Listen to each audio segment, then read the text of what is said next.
Kenny here with Gardening Simplified. It is May 7th. Been a couple of days. Actually, yesterday we harvested the last of our garlic. Got a lot of garlic nodules off in there, so this will be like some of the other beds. We'll have a lot of volunteer garlic next year. But what we're going to do is we're going to we got some more purple hull pea seeds. We've got some over there. Looks like some of them's trying to germinate.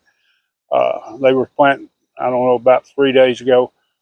We're going to plant this row, and we got our handy dandy planter here.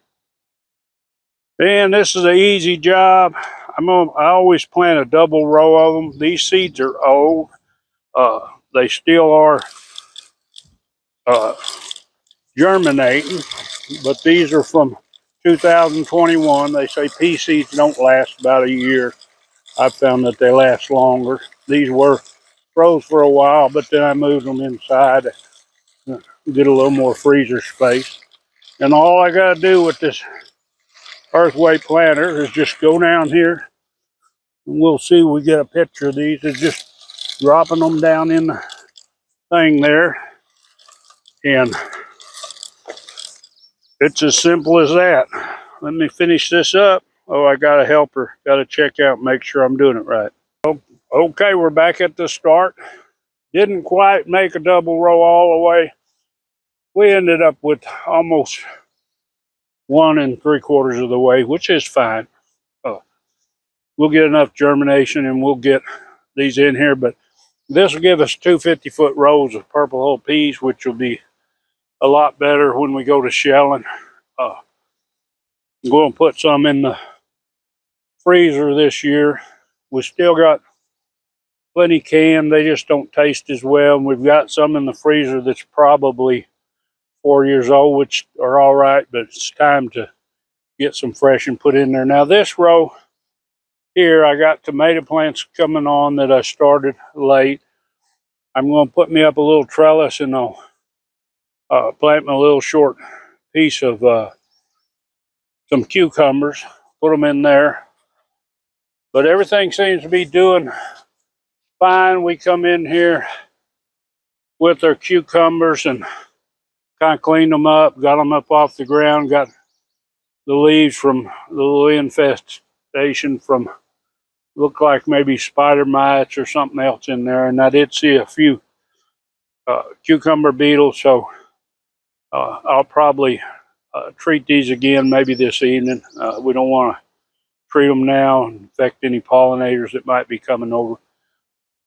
The tomato plants are doing good. I was looking, this one on the end here looks like it needs pruned up a little bit, but they're blooming up a storm, and a lot of them are setting plenty of tomatoes on there. I don't know which variety this is. I didn't mark this row, so but we are getting tomatoes. We're getting tomatoes on our Cherokee Purple too. Not as many as the other ones, but we do have tomatoes here and there on this other row, which are doing real good. So got one hiding in there. I'm sure there's some on the Cherokee Purples. They just aren't as easy to spot. There's one or two of them hiding up underneath there. So it won't be that long. I'll finally get a real tomato. I did break down and bought one of them from the store, and I remember why I don't buy them. Every time I buy one, I feel sorry for you people that don't grow your own. You don't know what a tomato tastes like. You wouldn't, once you grow your own, you wouldn't even want one from the store. So maybe you shouldn't grow them. But anyway, they're doing good. I'll come down here and bump them again, make sure they